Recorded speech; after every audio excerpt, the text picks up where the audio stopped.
اعمال میں بھی اللہ تعالیٰ نے بعض اعمال کو بعض اعمال پر فضیلت دی ہے. اسی طرح قرآن مجید کی بعض آیات کو بعض پر فضیلت دی گئی. حالانکہ کلام سارا اللہ سبحانہ وتعالیٰ کا ہے، لیکن بعض حصہ بعض سے زیادہ برکت والا ہے. حالانکہ سب میں ہی خیر ہے، سارے میں خیر ہے. تو اسی میں سورۃ الفاتحہ کا ایک خاص مقام ہے.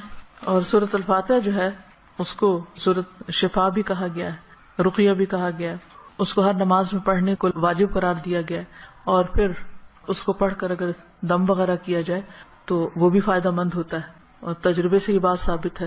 جب صحابہ کرام میں سے کسی ایک نے راستے میں کسی سفر کے دوران ایک قبیلے کے سردار کو جو بچھو کاٹ گیا تو اس پر دم کیا تو اس کو آرام آ گیا، جبکہ اس کو کسی اور چیز سے فائدہ نہیں ہو رہا تھا. تو اب یہ جو خصوصیت سورۃ الفاتحہ کے اندر ہے وہ کسی اور حصے میں اس طرح نہیں ہے. اسی طرح سورۃ البقرہ کی آخری 2 آیات بھی بہت اہمیت کی حامل ہیں. اور ان کی ایک فضیلت جو یہاں پتہ چلتی ہے کہ ان کو پڑھ کر اگر کوئی شخص دعا کرتا ہے تو وہ دعا قبول ہوتی ہے. ایک اور حدیث میں آتا ہے، عبداللہ بن مسعود سے روایت ہے کہ جب رسول اللہ صلی اللہ علیہ وسلم معراج پر تشریف لے گئے تو آپ سدرۃ المنتہا تک پہنچے. زمین سے جو کچھ بھی چڑھتا ہے وہ یہیں آ کر ٹھہر جاتا ہے، پھر لے لیا جاتا ہے، اور جو اوپر سے اترتا ہے وہ بھی یہیں ٹھہر جاتا ہے، پھر لے لیا جاتا ہے. اللہ تعالیٰ نے فرمایا یخشی السدرۃ ما یخشی، جب ڈھانپ رہا تھا سدرہ کو جو کچھ کے ڈھانپ رہا تھا. جب نبی صلی اللہ علیہ وسلم معراج پر تشریف لے گئے تو جو بیری کا درخت تھا اس کے اوپر جو روشنی تھی اس کی بات ہو رہی ہے. عبداللہ نے کہا کہ سونے کے پتنگے تھے وہ جو اوپر چھا رہا تھا.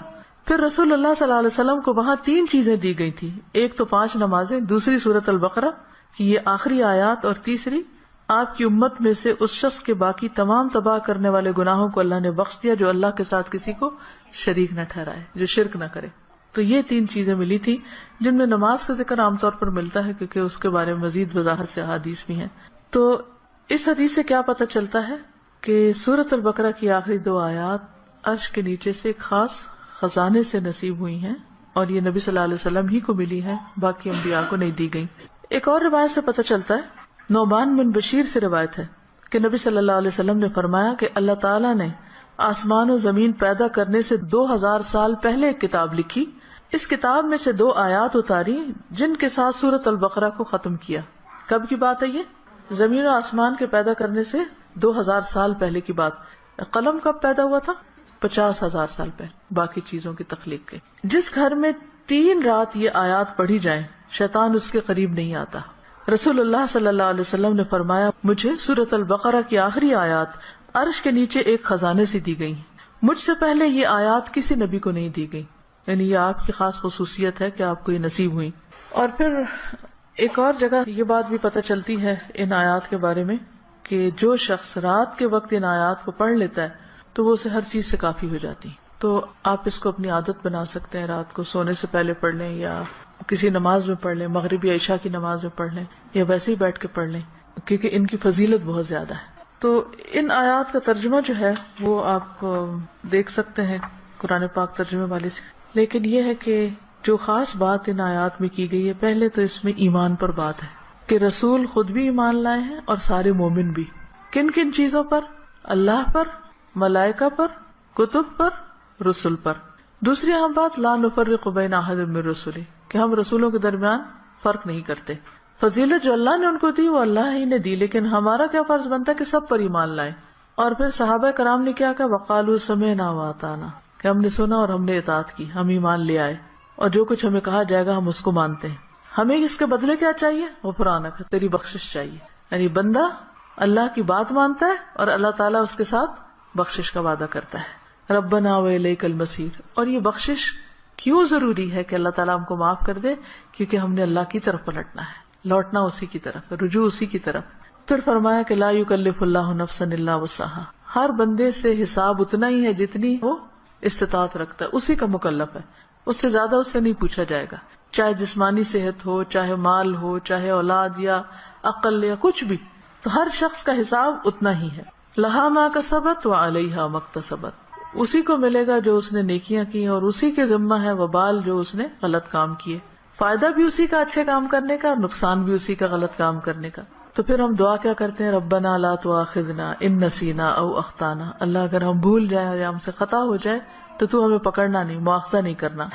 ربنا ولا تحمل علینا اصرا کما حملته علی الذین من قبلنا اللہ ہم پر وہ بوجھ نہ ڈالنا جو ہم سے پہلے لوگوں پہ ڈالا. یعنی ان کی شریعتیں جو تھی وہ مشکل تھی, ہماری شریعت بہت آسان ہے. مثلا نبی صلی اللہ علیہ وسلم جب حج پہ تشریف لے گئے تو آپ نے کچھ ریچولز کی ایک ترتیب بتائی, لیکن چونکہ کراؤڈ بڑا تھا تو اس ترتیب میں کچھ لوگوں نے فرق کر دیا. کیا تھا کہ جیسے آپ پہلے رمی جمار کریں, پھر اس کے بعد سر منڈائیں, پھر اس کے بعد احرام کھول دیں, لیکن کچھ لوگوں نے اس ترتیب کو آگے پیچھے کر دیا. تو اس پر آپ نے فرمایا لا حرج, لا حرج, کوئی حرج نہیں, کوئی نقصان نہیں. تو یہ ہمارے دین کی ایک سہولت ہے, آسانی ہے.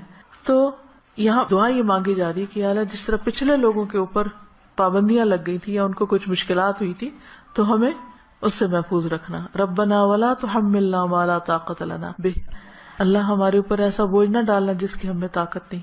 اب دیکھیے کہ اگر ہم امن سے ہیں, سلامت ہیں, ہم سانس لے رہے ہیں, کھا پی رہے ہیں, جس کا مطلب اللہ کی رحمت ہے ہم پر. کوئی بھی چیز آپ دیکھیں کہ کسی وقت بھی آؤٹ آف کنٹرول ہو سکتی. سورج کسی وقت آؤٹ آف کنٹرول سے, ستارے آپس میں ٹکرا سکتے ہیں, زمین کے اندر سے لاوا ابل سکتا ہے, زلزلہ آ سکتا ہے, انسان کسی کام کرنے کی سکت نہ رکھے, بیٹھے بٹھائے اس کو کچھ ہو سکتا ہے, اس کے بولنے کی قوت, اس کے دیکھنے کی, اس کے سننے کی کچھ بھی چھن سکتی ہے. تو اللہ تعالیٰ سے ہم دعا کرتے کہ یا اللہ ہم پر وہ بوجھ نہ ڈال جس کے اٹھانے کی ہمیں سکت نہیں, یعنی ایسی کسی آزمائش میں نہ ڈالنا کہ جس سے ایمان جانے کا خطرہ ہو. کچھ دن پہلے مجھے کسی نے فون کیا اور بتایا کہ فلان جگہ پر جو لوگ قید ہوئے تھے ان میں سے ایک کو 40 سال کی قید بامشقت کی سزا سنائی گئی. جگہ کا نام میں ویسے نہیں لے رہی کہ پھر پن پوائنٹ ہو جاتا ہے کہ کہاں کی بات.